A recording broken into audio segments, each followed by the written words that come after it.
Alright, let's head to Santa Monica. Hello, I have made it to Santa Monica. I don't know how you can't love something like that.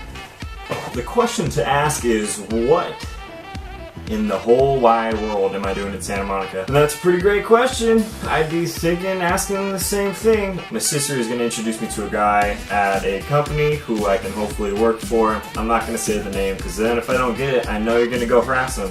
And although I appreciate that, that's kind of mean. But what I really want to talk about today is, man, I wish I had a piece of paper. I want to talk about comparing or your value. I don't even know if you can read that, and honestly I don't even know if that was worth getting the piece of paper. I am in a stage of life where I don't know what's going to happen next, and for the first time in this young man, this young boy, me, in my life, I don't know what's next, and I've always had a plan leading up to what I'm going to achieve next, what goals am I going to mark off the list. I think what's huge for me right now is making sure that I don't compare where I am at to where anybody else is at, because I'm graduating college, you know, I'm done, completely done. And there's guys from my class that have landed jobs month to month, I don't know why I said that 3 times, months ago.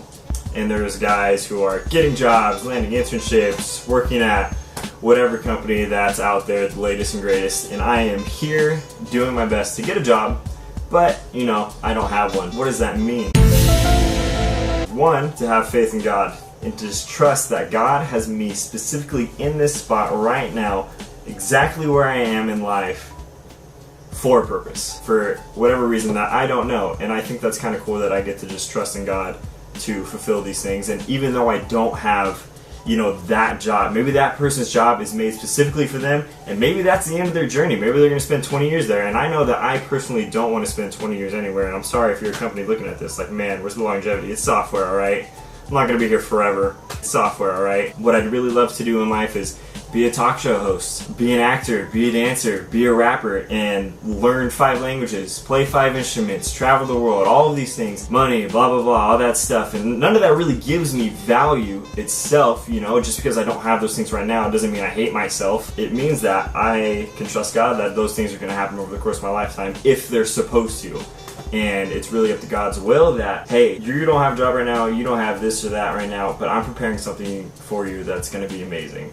And that's going to be something that's better than you could ever even imagine. That's one thing I wanted to say. For the past 3 years, it's really interesting to me because I'm so goal-oriented, extremely goal-oriented, and there hasn't been a single thing that I let stand in my way from me achieving whatever it was, whatever goal. If I wanted to graduate college in 3 years, I went out, worked hard, freaking did it. If I wanted to, I don't want to name all of my achievements, but you get the idea of what I'm saying. And my mentality through that whole process was, I want to be the greatest. I want to be the absolute best at my craft. And not saying that that's not true, but I think that sentence now is changing. I don't think that I am the greatest or I need to be the greatest is the exact approach that I want. I want to be the greatest servant. I want to be the greatest service. I want to help people the most. And I need to prepare myself to be in a role where I can be the best servant that I can be. Because honestly, if I'm chasing the money, if I'm chasing to make $1 million a year, which would be great, you know, I got fat student loans, really it's serving me. If I want to be the greatest, that's going to serve myself, and that's, you know, whatever, you can be the best at your craft, but if you don't help a single person along the way, then I don't really see the point of that. I think it all boils down to, like, I have to remain focused on my path that God has set out for me. I am being developed exactly where I am. I have unique traits, I have a unique talent, and I can't waste my time looking to the right, to the left, of what this person's doing, what that person's doing. I can't get caught up in social media seeing, oh, this person did this, that was tight, this person did that, that was tight, because honestly, who cares? That doesn't matter. That's not what's important. I need to focus on how I can help as many people as possible. Obviously have an income so I can survive, you know, that's important. But really focus on man, I was going to say what do I love, and I think that's true, and I'm finally realizing that. Because although you know, they always say, do what you love, follow your passion. And I've always been like, oh yeah, that's cool, whatever. I'm graduating from college, and you know what I can't stop doing is making these videos. And I can't stop editing them and doing things like that. So this obviously is not going to stop for me because I have a passion for it. But honing my skills in software is something that I need to do because God has called me to do it. And I know there's things in everybody's life that God has said, hey, you need to freaking do this. And we're like, God, that kind of blows, you know? But we need to do those because God has a mission for us in our life and a purpose in our life, so we can help as many people as possible and benefit the kingdom exactly the way He wants us to. And part of that process, I believe, is going to happen is like, I'm right here, you know, I am underdeveloped, I am nowhere near my final production stage. And when I'm at my final production stage, I believe that God is going to use every ounce of my potential to help as many people as possible and the people as possible.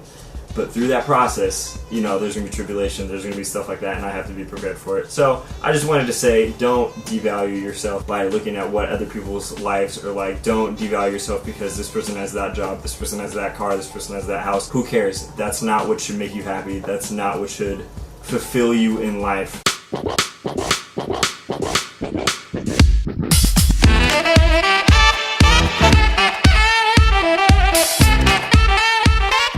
Ocean is pretty amazing, and the reason I say that is because it inspires me. If you're going against the ocean, you're going to get cracked. It's going to keep going, it's going to finish its mission going up onto the shore. But if you go with it, you're cruising.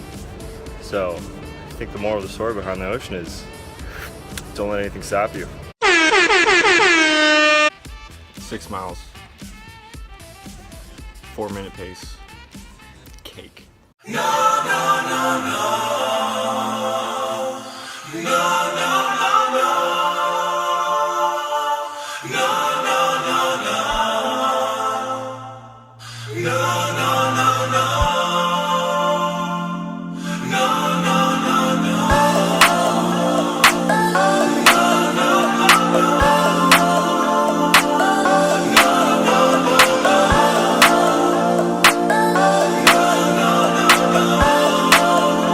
Well, I'm gonna freaking tell you.